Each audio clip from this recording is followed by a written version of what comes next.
Step into the world of power, loyalty, and luck. I'm gonna make him an offer he can't refuse. With family, cannolis, and spins mean everything. Now, you wanna get mixed up in the family business. Introducing The Godfather at ChumbaCasino.com. Test your luck in the shadowy world of The Godfather slot. Someday, I will call upon you to do a service for me. Play The Godfather now at ChumbaCasino.com. Welcome to the family. No purchase necessary. VGW Group. Void where prohibited by law. 21 plus. Terms and conditions apply. In a culture that we call the death culture, that we see clearly as a suicidity, a culture that's out to destroy itself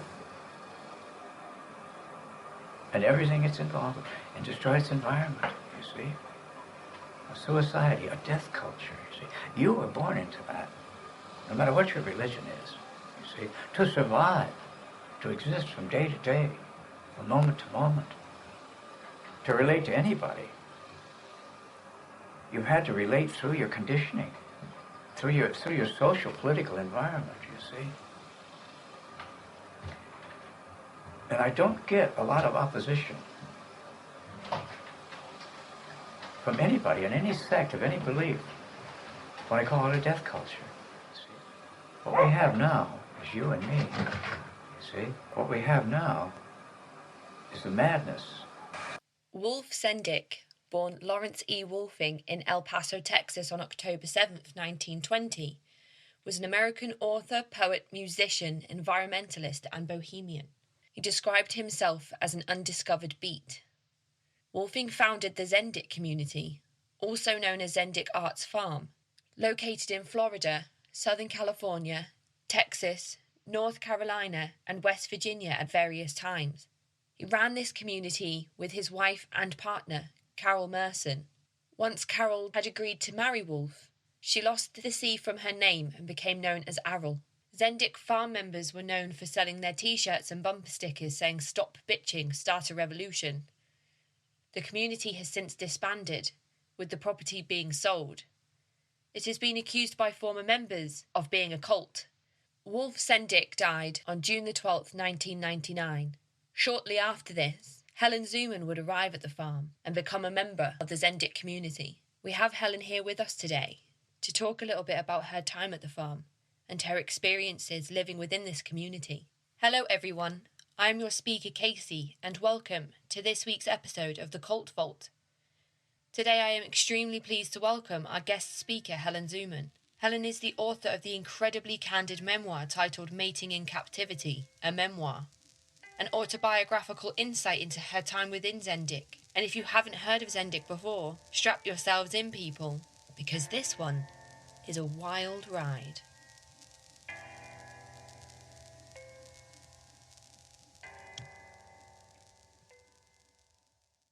Hi, Helen, and thank you so much for joining me today. Oh, thanks so much for having me. It's a pleasure to be here. I've been so excited to talk to you since we agreed to have this meeting. Would you like to start and just go ahead and introduce yourself and give everybody a little bit more information about what you're up to now and a little bit about your history? Sure. My name is Helen Zuman. I'm the author of Mating in Captivity, a memoir about my 5 years in a cult with a radical take on sex and relationships. I grew up in Brooklyn. I was actually born in London, but was only there for 4 months. I don't remember a thing. Grew up in Brooklyn, went to Harvard for college, spent 5 years at Zendik Farm in North Carolina, did a bunch of traveling, ended up back in Brooklyn, and now I live in Beacon, New York, in the Hudson Valley with my husband.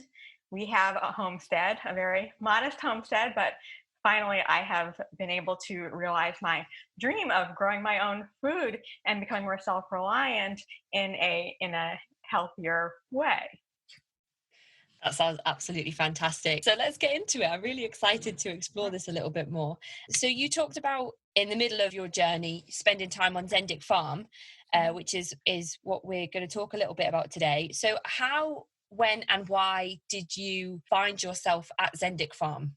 Oh, I moved there in the fall of 1999, October 26, 1999 to be precise.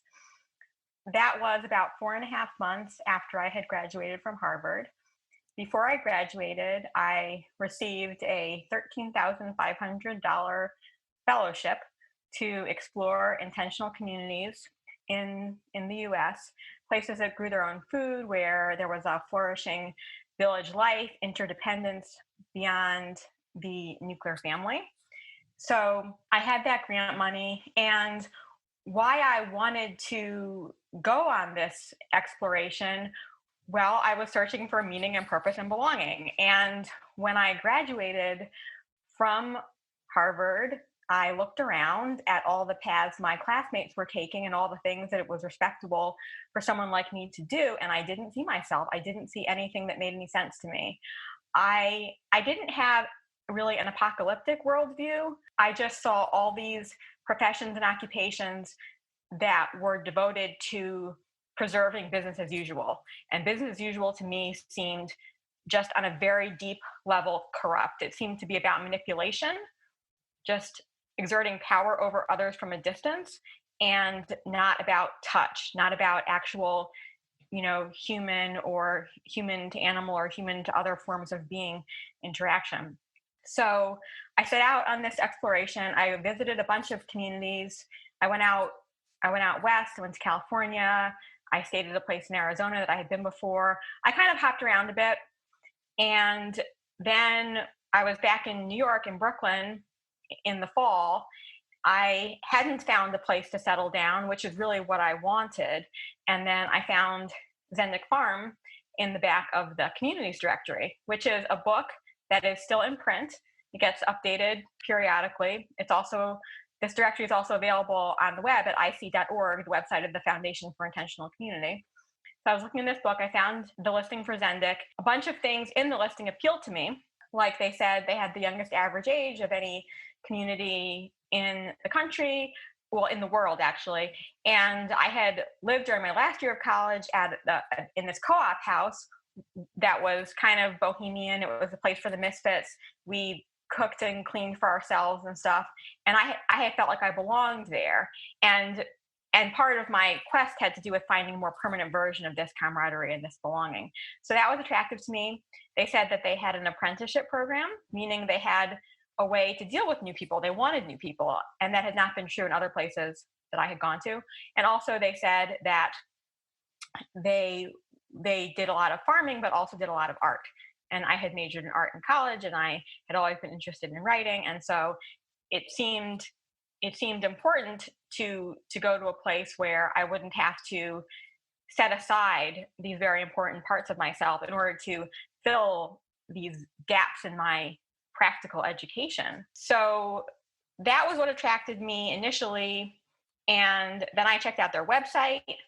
The website was very primitive. This was only 1999, but there was an essay on there called The Big Lie, which was about how everyone is lying all the time.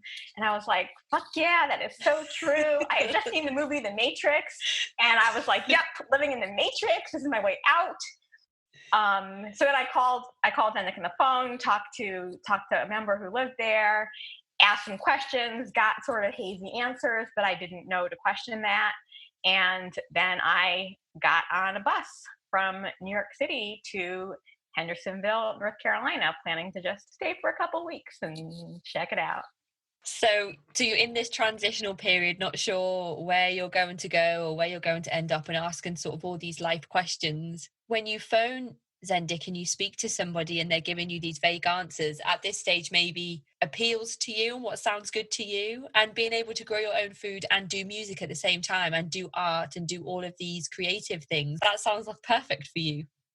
Yeah, it sounded very good. And one example of a question I asked that I got a hazy answer to was, how does work? Like, who's responsible for what? And I was told, well, nobody has a 9-to-5 job here. We all just do what needs to get done. So it was framed in terms of a rebuke to business as usual. Like, out here we're cool kids and we just do our own thing, and we're not hidebound like those other people. Now I would ask, like, okay, but can you be more specific? At the time I was like, sounds good to me. And when you get to Zendik, what is your first impression when you first arrive there? What does it look like, and how does it feel in comparison to other communes that you'd been to at this point? So when I first arrived, I was given a tour of the property. It was pretty primitive there at the time. The farm had just moved from Florida to North Carolina earlier that year. In their terms, it was still pioneer times. There was a lot of building going on. The living conditions were pretty basic. So walking around the property, I mean, I'm guessing that it would have really felt very primitive to me. The place I was shown where I was going to sleep, it was in the loft of the horse barn, and it was kind of like indoor camping more than an actual dormitory. Really, there was no insulation; it was just this barn.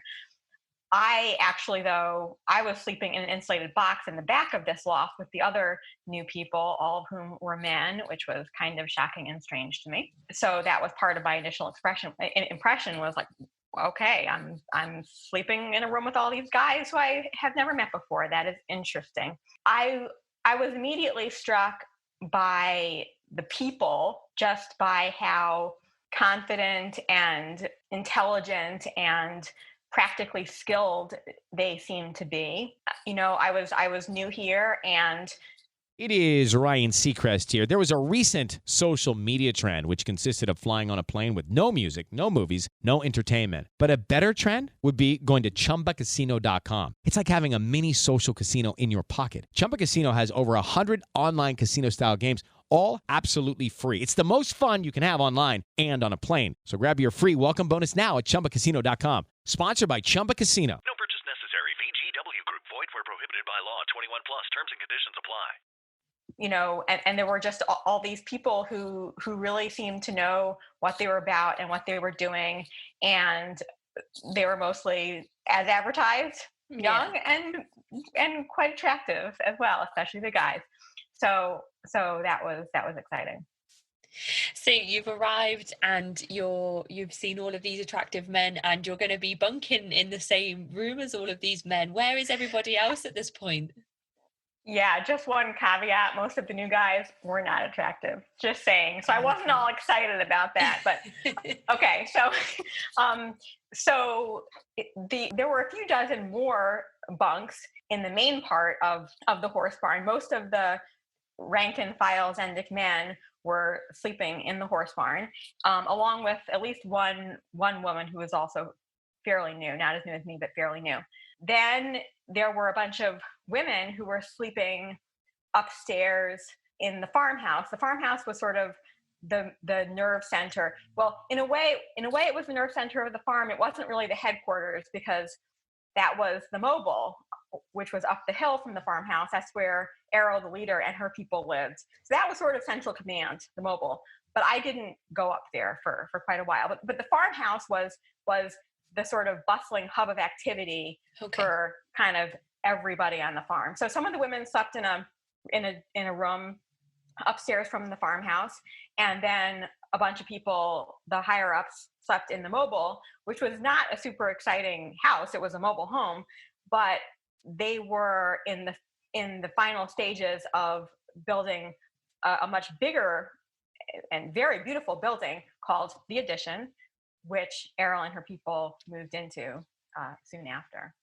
So Errol, she's the matriarch of the farm? Yes. And prior to this, it was actually her husband that ran business? Well, they were a team, Errol and Wolf. My perception of their relationship is that she was always pretty much in charge of the practical aspects of running the farm. Okay. Whereas he was more in charge of the philosophizing and having the brilliant pot smoke inspired revelations. But I would say that she was always kind of the driving force between keeping things together. Okay. And in the addition, she lives there with other men and women? Yeah, once it was finished, she moved in there with her boyfriend she had gotten involved with after Wolf's death. Okay. Her boyfriend, her daughter, and probably her daughter's boyfriend at the time, her daughter's children. Yeah, and there were a bunch of other people living in the addition as well. basically, anyone in the inner circle lived in the addition, some of whom were related to Errol and some of whom were not. Okay. And Swan is the biological daughter of Errol and Wolf. Yes. Okay. So you're in the barn with all of the newbies, and you're hoping to move into the farmhouse. Well, I just wanted to move into the room with the women. I just felt kind of exiled in my little insulated box with the guys. I think isolating the new people was purposeful because it gave us something to strive towards, but it also made sense. I mean, you have these random people showing up who you know very little about. Why not put them all in one place? You wouldn't necessarily want them sleeping right next to people you already know. So in that way, I think it kind of made sense. When I was reading your book, I realized that there were other ways that they did segregate the newbies as well. And one of those was through your eating utensils. Yeah. So when I arrived in the evening. So the first meal I had there was dinner. And before I was able to get my food, I was told that I would be on quarantine for 10 days, which meant that I couldn't help wash the dishes or cook, and that I couldn't use the utensils and plates and stuff that other people used. So I had to pick out a bowl and a plate and a knife and a fork and a spoon, and put my name on each of those with masking tape. And that's what I would use for the next 10 days. And I remember thinking this was weird because I had been to a bunch of other places where people ate communally, and none of them had this practice. So I felt just a little bit like a leper. But it's explained to you in a way that is rationalized and makes sense?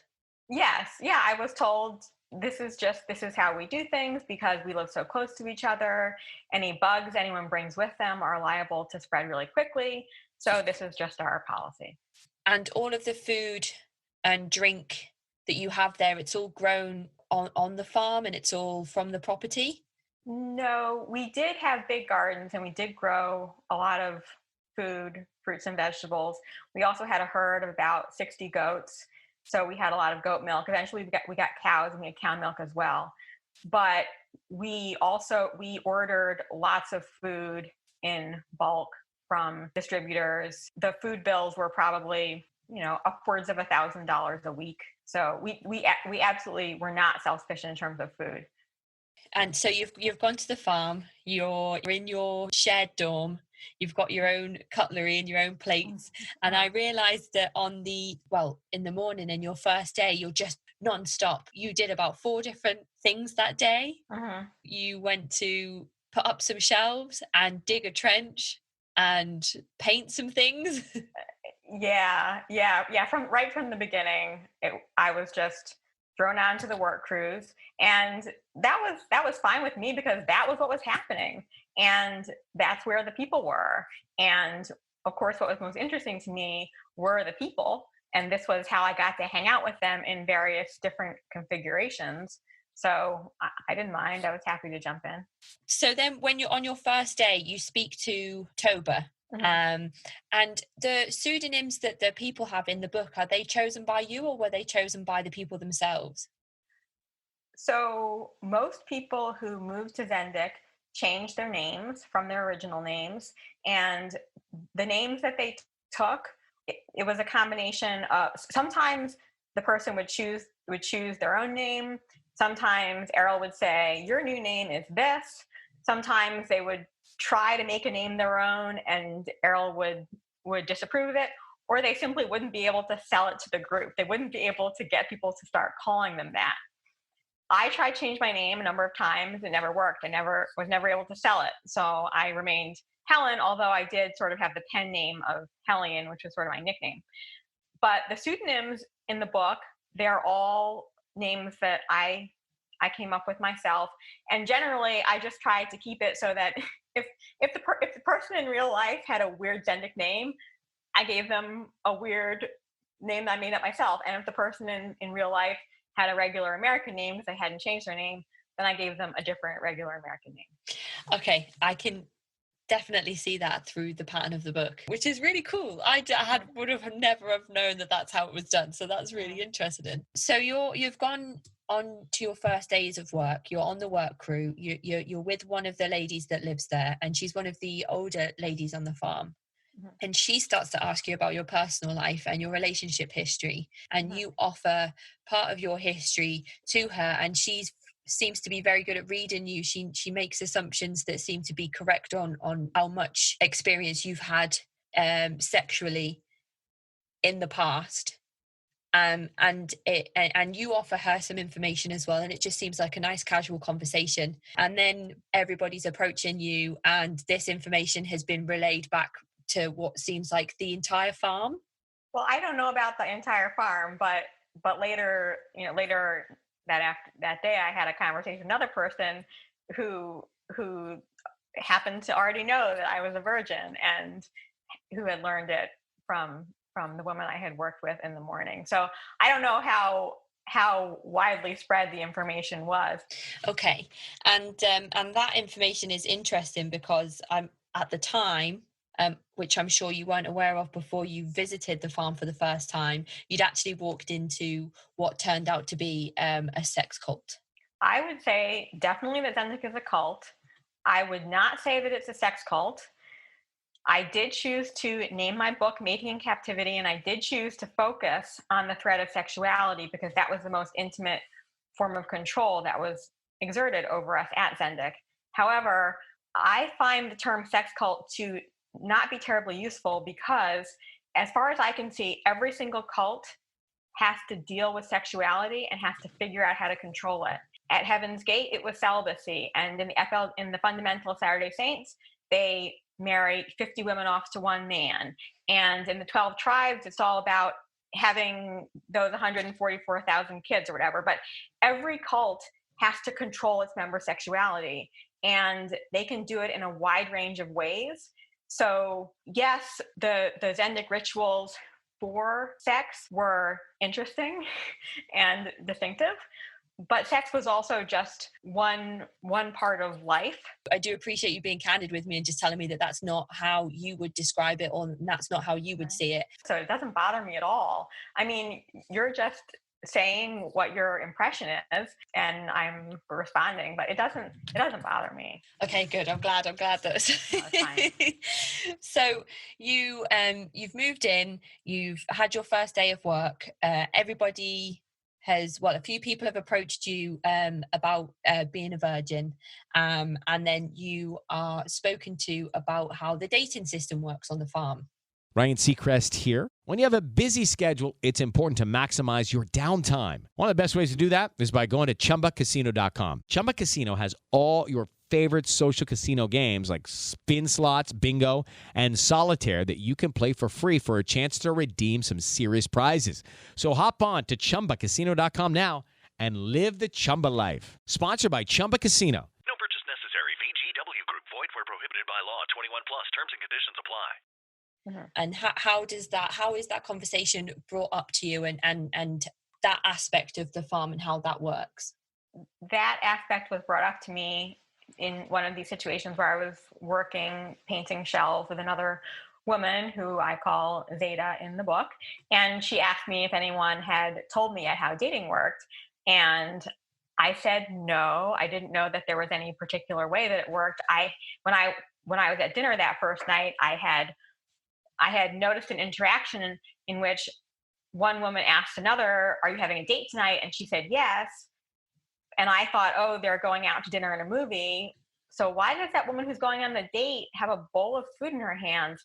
I noticed that, but I didn't really think much of it. So Zeta told me that this was how it worked, that if I was interested in a guy, then I would approach one of two dating straighters. Straighter was short for administrator. And I would ask that person to, quote, hit up, we used lots of 60s lingo, this guy for a walk, either a walk, which meant just hanging out, talking, groping, kissing, whatever, or a date, which meant going to a designated date space and getting naked and having sex. The person who was going to decide whether this would happen was the guy I was hitting up. Okay. He was the one with the power to say yes or no. It was just that I had to go through someone else Right. to make the request, and that meant that a priori there was no privacy. So what would happen if you were to ask somebody directly if they were to go on a date? That just wasn't done. It just later didn't happen? later on the rules changed. When I first arrived, I had to ask through one of these straighters. A little later, Errol changed the rule to require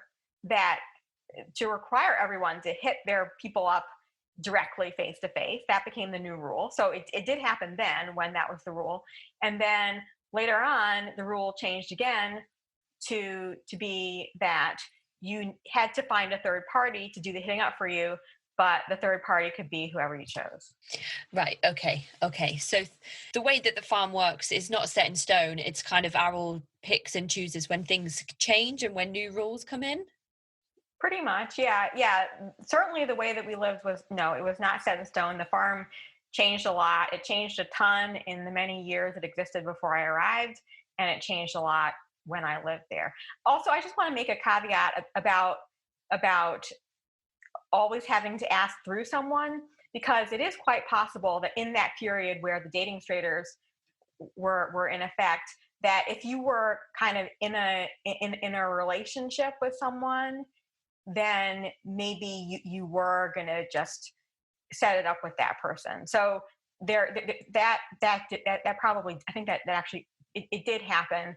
But if it was a first time, or if it wasn't someone who you were already kind of heavily involved with, then you had to go through the Right. through the Okay.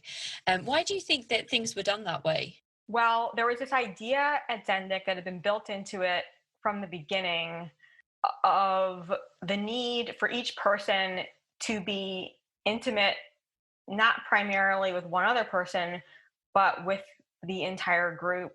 So even though I was going on dates with just one person at a time, the experience of setting up the date, making the arrangements was not private, was knowable to anyone who cared to find out. And I think it was that way partly because if you don't have privacy, if you can't just do what you want when you want, and people are watching you, then there are more opportunities for intervention, for control. It created this feeling that your sexuality doesn't belong to you. Okay. And this sort of notion of not having a relationship with one person but having a relationship with everybody was part of the philosophy that Wolf was selling to Zendiks. Yeah, he saw the couple as kind of a unit formed for defense against the death culture, which was what Zendik called the outside world. And so his idea was to create a group where everyone was cooperating with each other such that everybody had support and didn't need to pair up for mutual defense. The end goal of the Zendik dream was to take over the entire world and create this world where everyone lived the way we did, and so there was no one to fight against. And this is the death culture that Wolf Zendik talks about so much in his speeches and videos that I've watched on the internet. He is a very charismatic guy. Really? I think me and my partner watched one of his speeches together, and my partner summed it up perfectly when he said he's saying a lot, but he's not really saying anything at all. Yeah, I think some people respond to him really well and think he's awesome, and other people are like, wow, he just smoked way too much pot. But when you first arrived at Zendik, were you aware of this philosophy that the farm had, or was that introduced to you over a period of time whilst you were living in this communal space? I wasn't aware of the Zendik philosophy before I arrived, except for that essay I mentioned about the big lie. I really wasn't aware of it. Many people came to Zendik after getting a Zendik magazine on the street. We went out and sold our magazines on the street to make money, but I didn't find Zendik that way. So I didn't see the magazine until I was in a car on the way to the farm. Very early on, very, very soon after I arrived, I started hearing people talk about how they were starting a revolution. And I was like, well, what kind of revolution? Because you guys listen to heavy metal music, and that doesn't seem very revolutionary to me. That seems pretty mainstream and sold out. But over time, I got used to that idea. We also, when I was new, we had about weekly philosophy classes where someone who'd been there for a few years would give us copies of essays. Well, essays that Wolf had written. Often these essays weren't really essays, they were just transcriptions of talks, but we called them essays. And so we would dive into one of these essays and talk about the concepts and so on. But no, I didn't really know much. I don't know that I knew that Zendik had a philosophy before I arrived.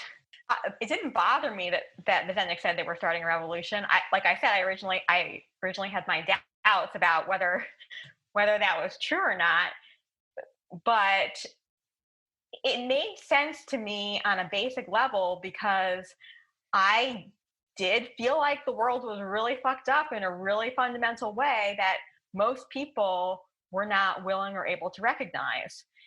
So when the Zendik said they were starting this new culture that was going to change everything, that was going to replace lying and competition with honesty and cooperation, and replace the nuclear family with this tribal way of life, I was like, heck yeah. I was all about digging into the basics of day-to-day life and radically revising those.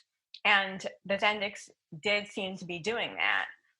I don't think there was ever a point where I thought, I don't want to be part of this revolution, because the revolution, what it was supposed to bring about, was actually pretty great. There wasn't much to argue with in the vision of equilibrium, which was a form of governance that fully took the ecology into account. Who could argue with that?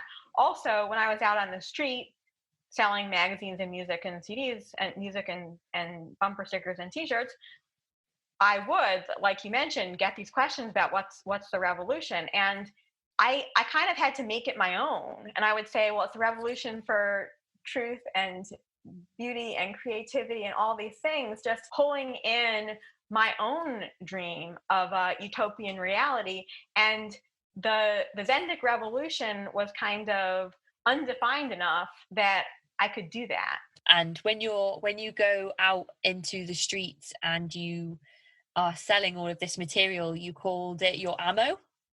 Yeah, we called it our ammo. We were going out into the death culture, which was a war zone, and we were firing our ammo into the crowd. And I think I agree with you in terms of if somebody offered me, because when we spoke, you said that you don't use technology on weekends. Well, I don't. I steer clear of the internet for the most part. I don't check my email, stuff like. I avoid any of the distractions the internet might visit upon me on the weekends. And I think a lot of people crave that type of thing, especially, we're a technologically driven age at the moment. Everything is very now, go, instant gratification from, social medias and not really taking a break or a step back to focus on things that that aren't distractions, and making time for family and friends. And I think... Hello, it is Ryan, and I was on a flight the other day playing one of my favorite social spin slot games on ChumbaCasino.com. I looked over at the person sitting next to me, and you know what they were doing? They were also playing Chumba Casino. Coincidence? I think not. Everybody's loving having fun with it. Chumba Casino is home to hundreds of casino-style games that you can play for free anytime, anywhere, even at 30,000 feet. So sign up now at ChumbaCasino.com to claim your free welcome bonus. That's ChumbaCasino.com and live the Chumba life. No purchase necessary. VGW Group. Void where prohibited by law. See terms and conditions. 18+.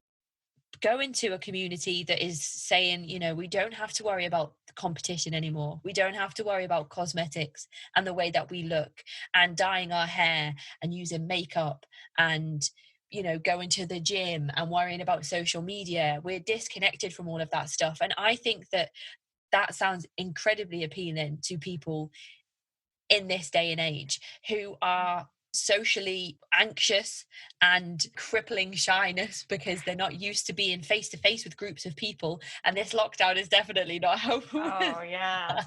Yeah, I feel like I'm getting more and more socially retarded every day. Absolutely. So when somebody says to you, we're going to fight the death culture, we're going to fight this competition, we're going to fight all this technology, and we're going to live peacefully as a group and start this revolution, that absolutely sounds ideal to me. And I'm sure that my lifestyle and my life and upbringing has been completely different to yours and your experience of living in America. Mm-hmm. So when does it become something that you no longer want to be a part of or can be a part of, and how does it go from being somewhere that you really want to be to somewhere that's not good for you anymore? Well, that took quite a long time. I mean, as far as being a place that wasn't good for me, it probably stopped being a place that was good for me, I don't know, within a year or a few months. But it took me a really long time to realize that. And I didn't even realize that at the time that I physically left the farm. I was kicked out of the farm. I was expelled. At the time I was expelled, I was still a true believer. I felt like this was the only worthwhile thing I could do with my life, and like I was losing everything. But I didn't have much of a choice. So I left the farm, went off into the death culture, kind of expecting terrible things to happen to me, but they didn't. And I spent a little more than a year just out in the world, feeling on the one hand doomed and wrong. Like everything I was doing and everything I was just wrong because I wasn't at Zendik, and that was the one true thing. But even as I was feeling those things, I was still making my way in the world. I had to figure out how to make money. I had this dream of traveling around the world, and I did that, and I had jobs and made friends and learned things and developed relationships and had crushes and love affairs and all this stuff. And I think very gradually, after a while, I just was no longer accustomed to being treated like crap, because generally out in the world, people treated me respectfully and liked me and saw me as a hard worker, and worth being around. So I think after that year or so of just being in these totally different social environments, I got to the point where I thought I should be ready to go back to Zendik, because Zendik was still the one true thing. And I had supposedly mowed down my death culture fantasies that were preventing me from fully committing. I thought I should be ready to make that call to the farm, but I just couldn't do it because I knew in my body the kind of response that I would get. I would dial the number, someone would answer, I would say who I was, and they'd be like, "Oh, you." And they would not be interested in anything that had happened to me. They wouldn't want to hear my stories. They wouldn't really even want to know how I was doing. And to be able to get a chance to go back, I would just have to grovel and abase myself. And I just couldn't bring myself to do that. That didn't mean that I knew clearly at that moment that Zendik was not a good place for me. I still didn't fully know that because I didn't understand the pattern it was part of. But that was kind of a moment of bodily recognition that obviously I've missed so much out, so I'm gonna have to go all the way back. But when I was reading the book and I read the line, when they tell you that you should leave and you say, I think you're right. I was so relieved that you'd finally, and obviously you weren't ready for a very long time to not be a part of Zendik, but I was so relieved when you finally agreed with them and was like, yeah, I think I'm going to go. And I was like, yes. And because we'll talk about this, I guess, a little bit more. But you left at one point and you went back, and I was thinking, oh, please. Yeah, I've heard other people say about the part where I leave and come back, and they wrote "no" in the margin. It's just thinking, oh, we're only halfway through, and she's left, and then oh no, she's come back. So you mentioned before that $1,000 a week roughly for food, and there's around 40 members on the farm. Well, the population changed. When I first arrived, it was, I think, around 60, went up to around 70, and then fell steadily for a number of years, and it was about 35 by the time I left. Okay. And the food costs $1,000, and you go out and you make money by selling the magazines and CDs on the street. It is Ryan Seacrest here. There was a recent social media trend which consisted of flying on a plane with no music, no movies, no entertainment. But a better trend would be going to ChumbaCasino.com. It's like having a mini social casino in your pocket. Chumba Casino has over 100 online casino-style games, all absolutely free. It's the most fun you can have online and on a plane. So grab your free welcome bonus now at ChumbaCasino.com. Sponsored by Chumba Casino. No purchase necessary. VGW Group. Void where prohibited by law. 21 plus. Terms and conditions apply. We had a variety of different selling locations.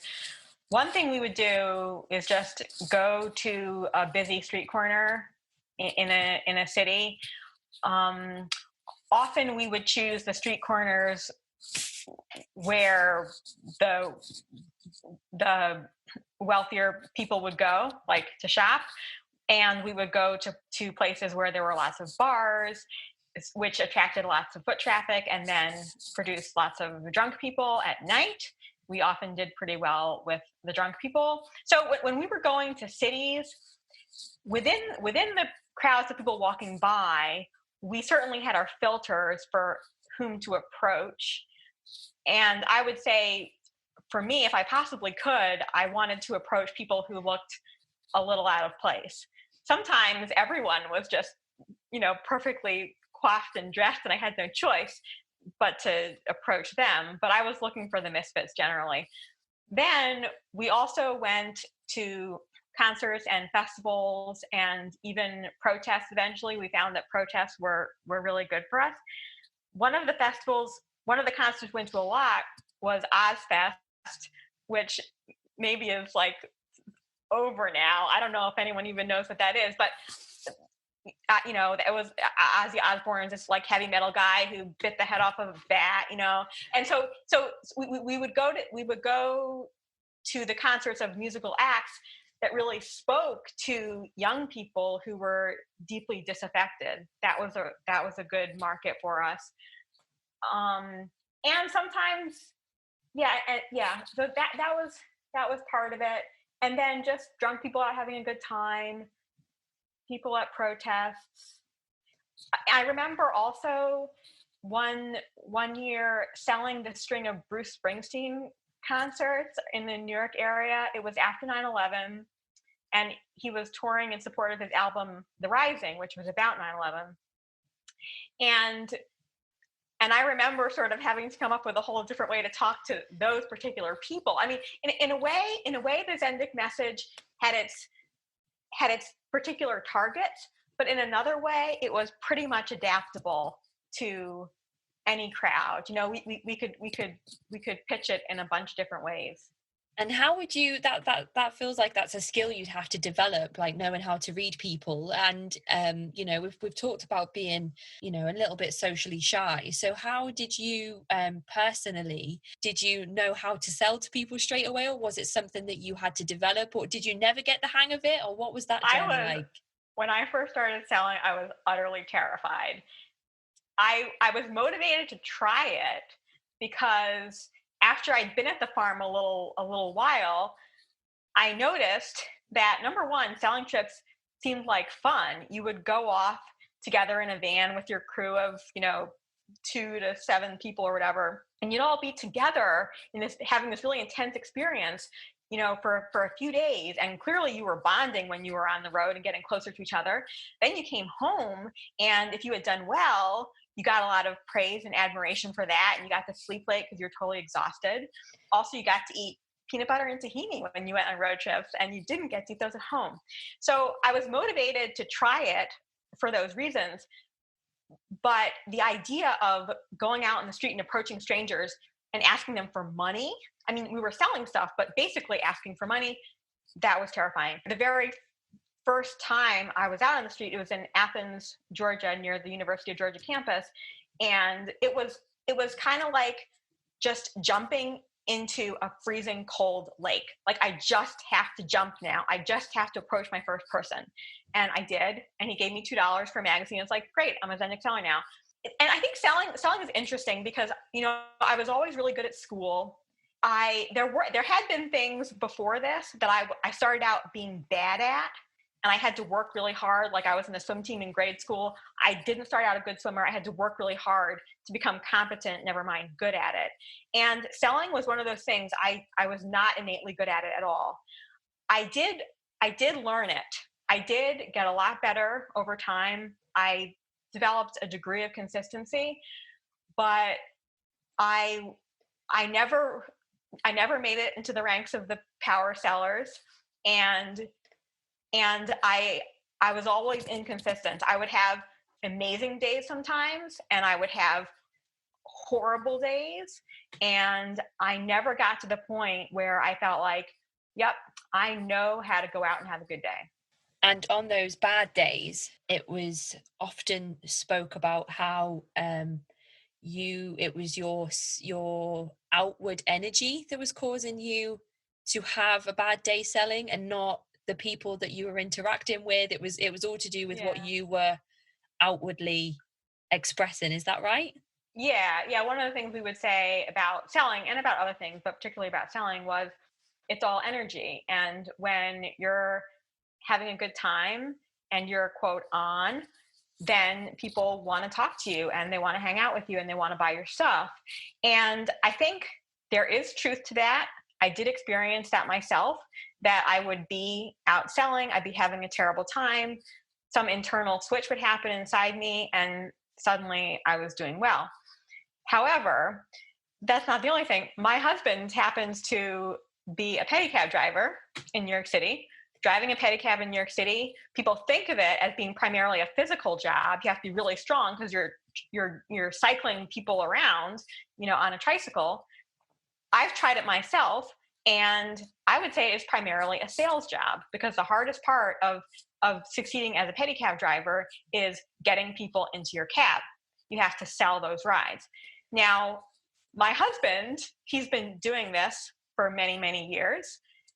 Sometimes he'll go out and he's like, it's dead tonight. I'm going home. And at Zendik, occasionally we were kind of allowed to blame it on the scene, like, oh, that was a bad call. We shouldn't have gone to that spot. But pretty much, if you were doing badly, it was your fault.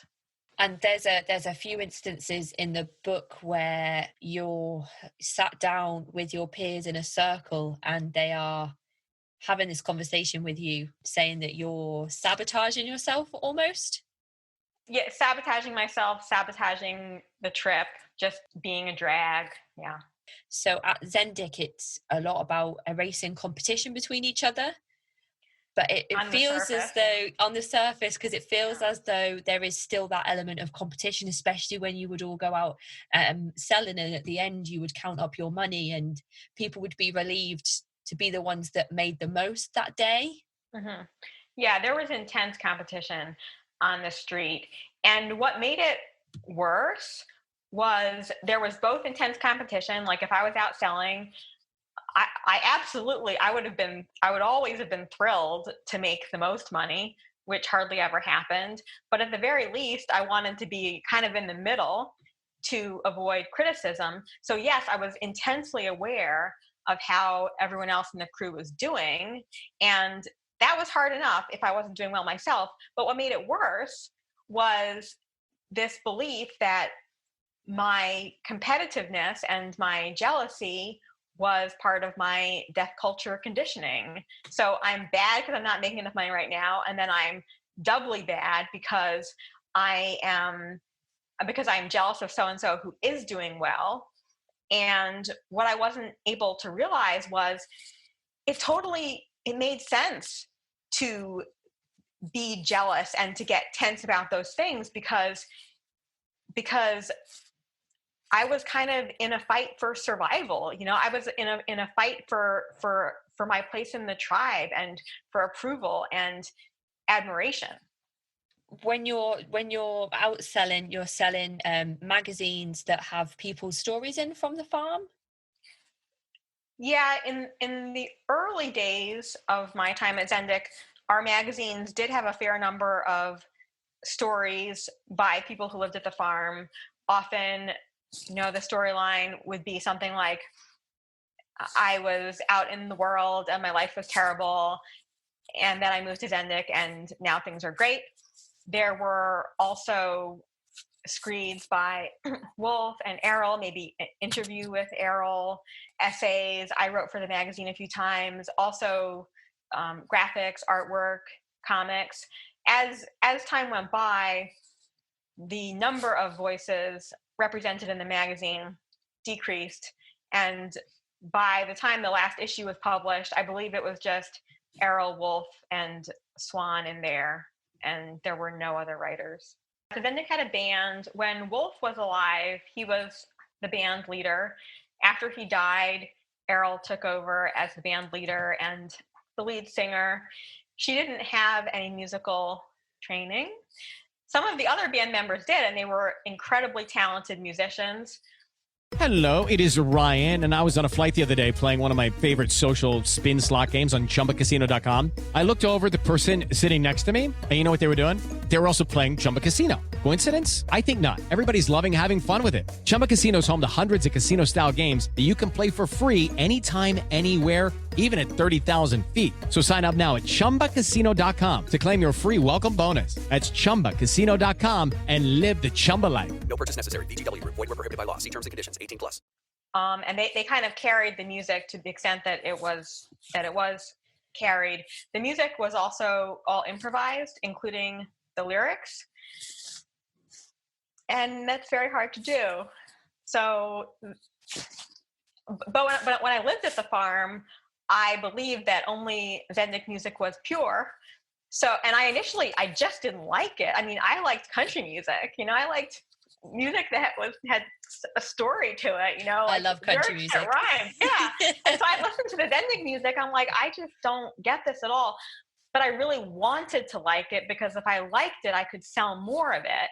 And over time, through exposure, I did develop my more favored tracks, and also every time a new album came out, we would gather in the living room to listen to it, and I knew that I was supposed to like it, and I was supposed to say something nice to Errol about it, and if I didn't, that was bad. So I trained myself over time to kind of admire the music, but I never liked it. And did you listen to any other radio, or was this all seen as part of the death culture? Possibly. I think when we were on road trips, maybe sometimes we listened to the radio in the vehicles. At the farm, I don't remember ever listening to the radio, but we did listen to popular music just, while doing cleanups or cooking meals or on work crews. Yeah, we did listen to other music, but there was a very firm delineation, like this music is crap, but we're listening to it because it helps us get our work done, and then this other music is art. I mean, it wasn't that black and white. There were some musicians who Errol admired, like Nina Simone and Grace Slick, and there were some approved musicians. But still, my basic feeling was Zendik music is pure, and everything else is just a little bit dangerous. Okay. So the music you listen to is not necessarily controlled. Is there anything that you felt was controlled, sort of food, eating, drinking, what you were allowed to consume, what you weren't allowed to consume? Yeah, well, just to go back to the sort of media question for a moment, we didn't read the newspaper. We didn't we weren't getting news on the internet. Errol read the newspaper, but we didn't. And we had a library. The library was not very inspiring. It's possible I could have had access to the library, to books from the library, but it would have been difficult. It wasn't something like, hey, do you want a library book? I couldn't just get books. I hardly read anything when I lived at the farm. As far as other forms of control, so eating was an interesting thing at Zendik. We would say on the street that we ate all organic food, which was mostly true. And that was actually a very important way that we distinguished ourselves from the death culture. We brought all our own food with us when we went on selling trips, and also our own water. Identifying ourselves as people who only eat organic food then meant that other food that we might encounter when we were off the farm was bad and was impure. I did later find out when I took over the food ordering that some of the things that we were eating were not organic. And I brought this up to Errol.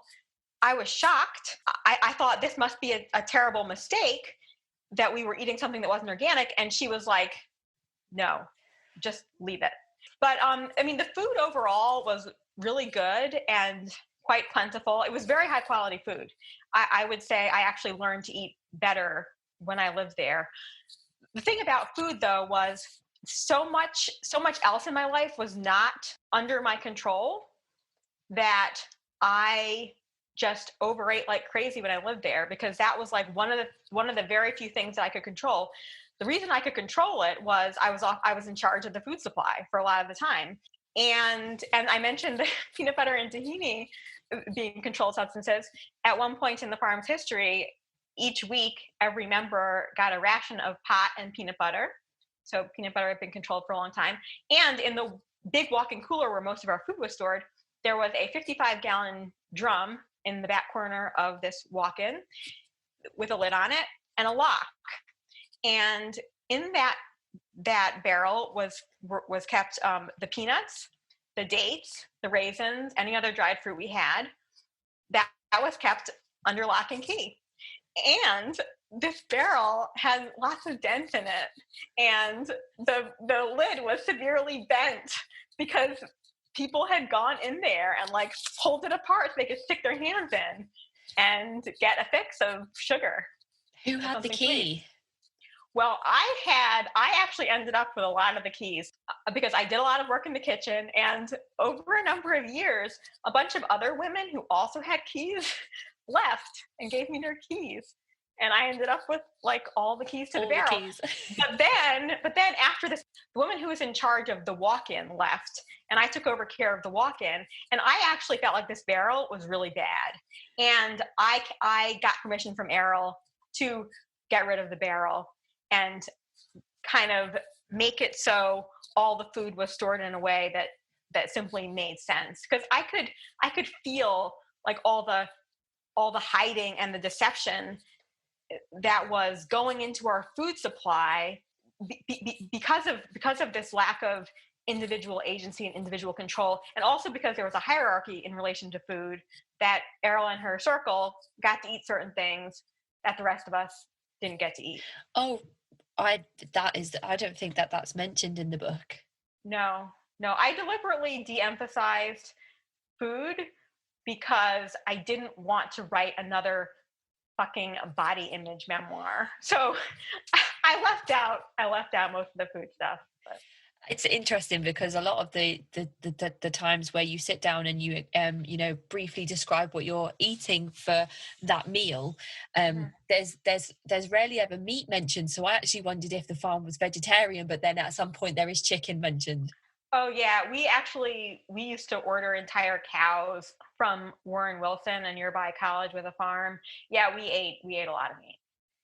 I mean, there were ways in which my health improved. I think the quality of the food that I was eating did improve, and I was outdoors doing physical work at least some of the time, but I wasn't necessarily all that healthy. There were definitely signs my body was giving me that I was actually not I was not in the best health. Do you think that a lot of that may come from maybe not getting as much sleep as your body needed? Yeah, I think sleep had something to do with it, and I think also just being under constant stress didn't help. One of the ways that you managed to keep order was sorting out the Tupperware. I thought that was a really nice small detail because I could envision it really clearly. So Mhm. you think that that was something that you did to have maybe just a small fraction of control over something else that was happening around you? Yeah, absolutely. Being the Tupperware queen of Zendik Farm was one of the ways that I tried to keep my shit together. Yeah, and also I took on that role because I got so irritated when I would be going on a road trip and there'd be a container with the lid that didn't match, and even more irritated when it was like 1 in the morning and someone desperately trying to finish their road prep would come and find me because they knew that I had sort of the concentration card game playing mind that could look at the container and know which lid fit.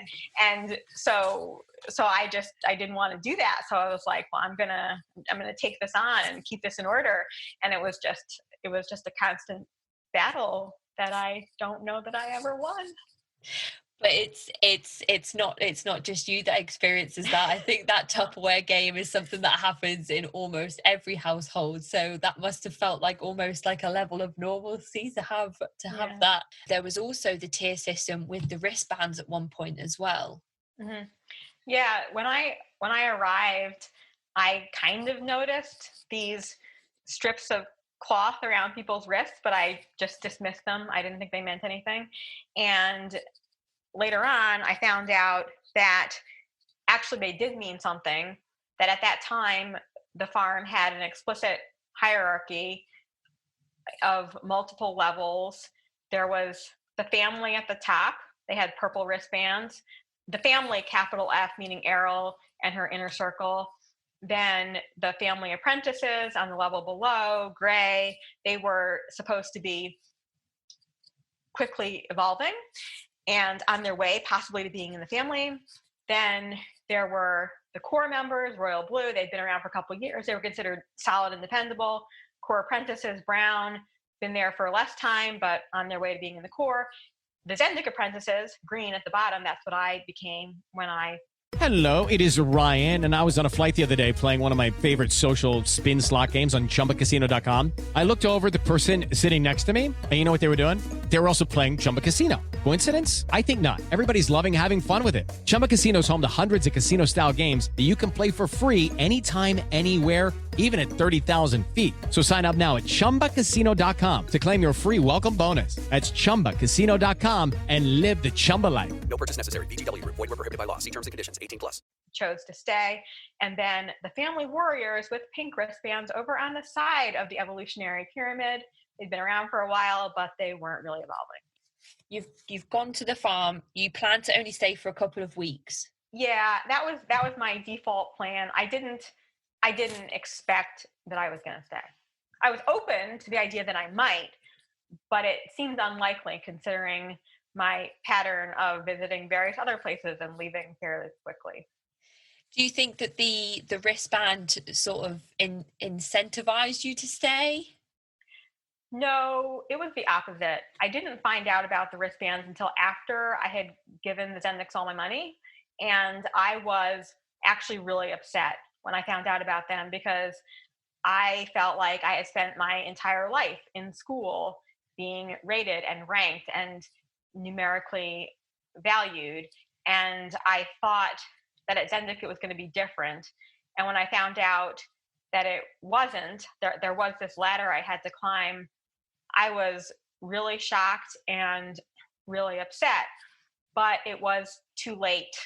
I wasn't getting my money back. And so I kind of had to find a way to make it make sense. And the woman who told me about the wristbands, after I asked her, who admitted that they were there and told me a bit about them, she said that it wasn't actually a hierarchy, that it was my competitive conditioning that made me see it that way. But really, it was just that some people understood the philosophy better and took more responsibility. The wristband thing, when I read that part of the book, it definitely felt like it came across like that was actually encouraging competition within the farm. They can say that they're trying to eradicate competition, but why do you think that it was being, even if it's subconsciously encouraged, to actually continue to be competitive and say that you're not being competitive? Well, it's an excellent mind fuck, isn't it? Just a great way to keep people off balance. Under the surface, I would say what we were actually competing for was Errol's approval. And that was limited. And she already had a daughter, and none of us women was ever going to rise to that level in her affections. But as long as we were striving to do so, we were going to be working hard and making money and building those rock walls. So she was a very, very clever woman, Errol. Yes, I would say that she was a very skilled manipulator. She had good social skills. She knew how to read people.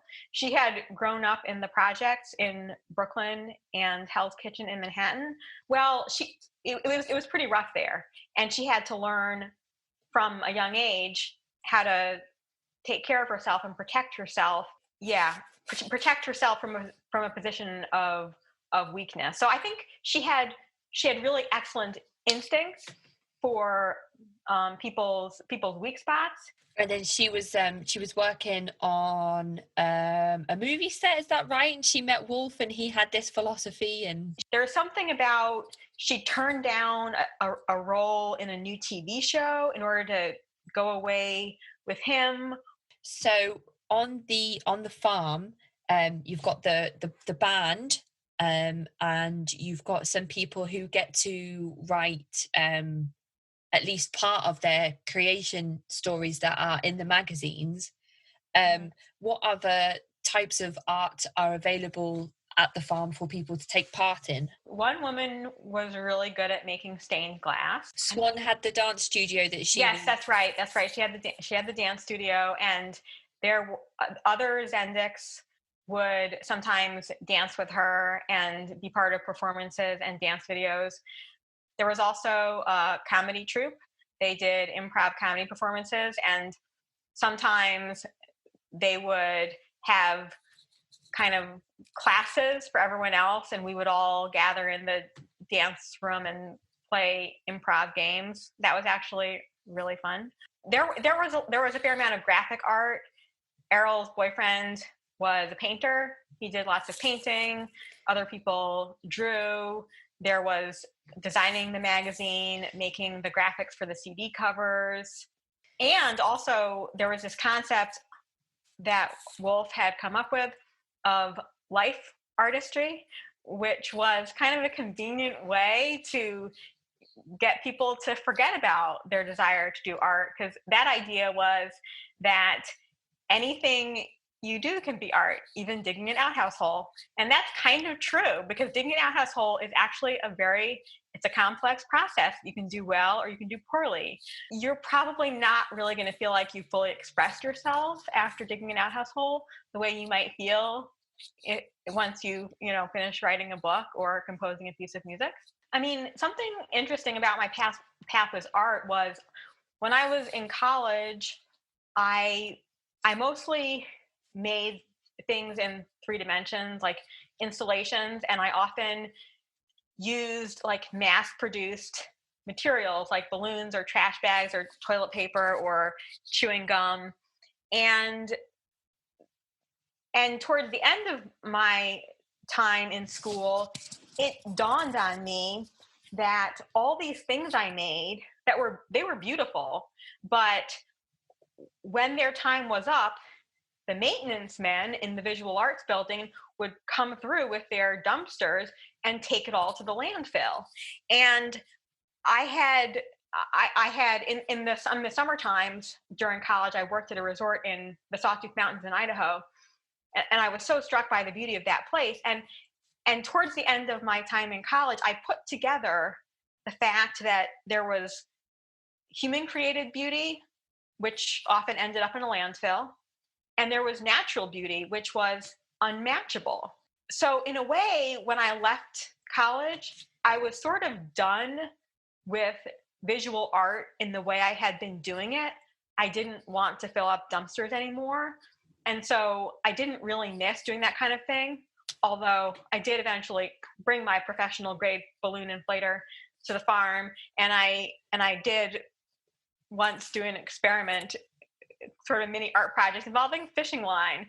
But I was kind of okay with being done with that part of it. What really mattered to me, though, as an artist, and I think something that had always really mattered to me, but I hadn't known how to deal with it, was writing. At Zendik, I did have, like I said, some things published in the magazine, but I was mostly just shoving tiny bouts of writing into the interstices of my very busy days, just, half an hour here, whatever, or late at night or something. And in the same way that Zendik was all about the improvised music, it was also all about not necessarily improvised writing, but about like the first draft. And if you were really honest, your writing was going to be good. And if you were not being honest, it was going to be bad. So there wasn't much room for really developing the craft of writing. And Errol was my primary reader and my only editor. She was the one who decided if what I wrote was good or not. And she didn't really know much about writing. So I did get to write. And some of the things that I wrote when I lived there, I would say are kind of okay, but I didn't get to develop as a writer. And were you always hoping that the stuff that you were writing would be enough to you more to Errol, make you sort of noticed by her? Yeah, I mean that was one of the most exciting things that could happen to me at Zendik, was I would write something that Errol would like, and she'd want to publish in the magazine or want me to read it aloud to the group at lunchtime or something. Yeah. And was it often that you would sit down and discuss things in groups with the whole farm present? Yeah, we had a number of different kinds of full group meetings. There were living therapy meetings. Living therapy was our form of, well, we called it our form of psychotherapy. I don't know if that's accurate at all or not, but it was the idea that if you go to a therapist out in the world, you spend 50 minutes a week talking about your problems, whereas at Zendik, therapy can be constant. We're always being honest with each other all the time. But at a living therapy meeting, you could raise your hand and bring up something that you felt was a problem about yourself, or more often, you could bring up something that was a problem with someone else, and then the rest of the group would weigh in on it. That could be very painful for the person being brought up. There were also sex meetings where we talked about sex. The usual pattern in those meetings was that someone would ask a question or present a frustration they were having in terms of sexuality, and one of the higher ups would weigh in on that, give advice. Maybe other people would check in too. And then there were other times when there were just impromptu meetings, like something big happened, everybody to the farmhouse now. And then we had logistical meetings, like we had selling meetings to figure out who was going to go on which trip. With these group talks, were they something that you adjusted to and got used to, or were they always something that felt uncomfortable and just not natural? Well, when I first arrived, I I was really eager to evolve and get input. Input was this term for our term for criticism. I really wanted someone to bring me up at a living therapy meeting because to me that meant I was being noticed. It meant people cared enough to pay attention to how I was fucking up. So that was my experience in the beginning. As I would say, often when these meetings happened, I I would feel a measure of excitement because something interesting could come up, or maybe I had a problem that I wanted to present to the group, and I expected to get a good answer that was really going to move me forward.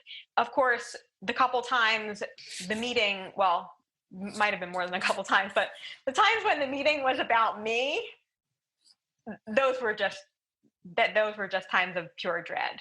That was just incredibly rough. And there's a point in one of these meetings where your name is called out, and you are spoken about by several members of the group who accuse you of being competitive, and being the reason for the selling trips being unsuccessful, and I think then it mentions that you began crying, but you were saying that you were sorry, but actually in your head you knew that they were tears of anger, and you were angry at this position of not having any power at this moment. Well, I think at the time it happened, I didn't know I was angry. I was just involuntarily crying because that was the only thing I could do. And it was only later, I didn't actually crack the code of my crying until after I left Zendik. When I lived at Zendik, I cried uncontrollably so many times. And I make a distinction between those tears of rage and helplessness and the tears of grief and sorrow. But after I left the farm, well, it wasn't really after I left the farm. It was after I mentally, emotionally, fully liberated myself from the farm. I just stopped crying in that way. And that's how I knew how to decipher those crying bouts I had at the farm. So I was no longer helpless, and I didn't cry that way, and that enabled me to understand what I was doing. And that turned out to be really useful to me just in my life as a whole, to understand what that kind of crying means, because since leaving Zendik, I have had other experiences of crying in that way. And I know that when I'm crying in that way, I have surrendered my sovereignty in some way, and I had better find out what that is.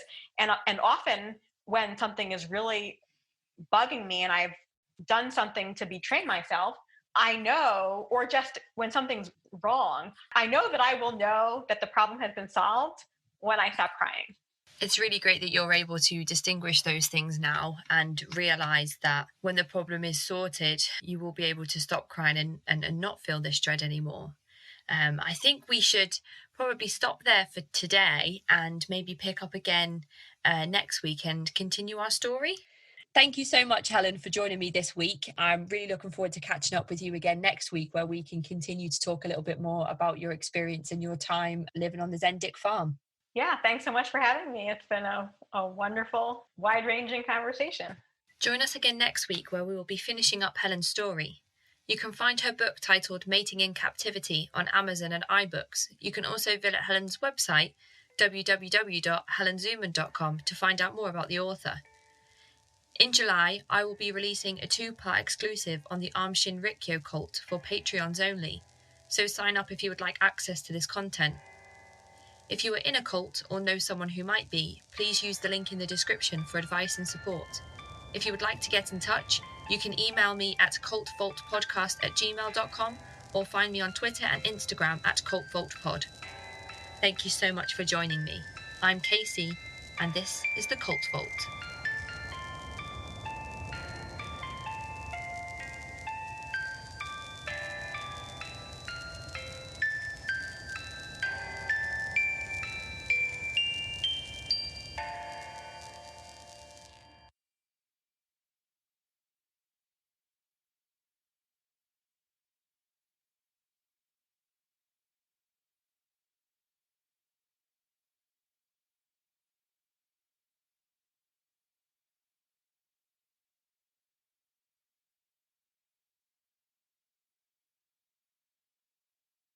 It is Ryan here, and I have a question for you. What do you do when you win? Like, are you a fist pumper, a woohooer, a hand clapper, a high fiver? I kind of like the high five, but if you want to hone in on those winning moves, check out Chumba Casino. At ChumbaCasino.com, choose from hundreds of social casino-style games for your chance to redeem serious cash prizes. There are new game releases weekly, plus free daily bonuses. So don't wait. Start having the most fun ever at ChumbaCasino.com. No purchase necessary. VGW Group. Void where prohibited by law. See terms and conditions. 18+.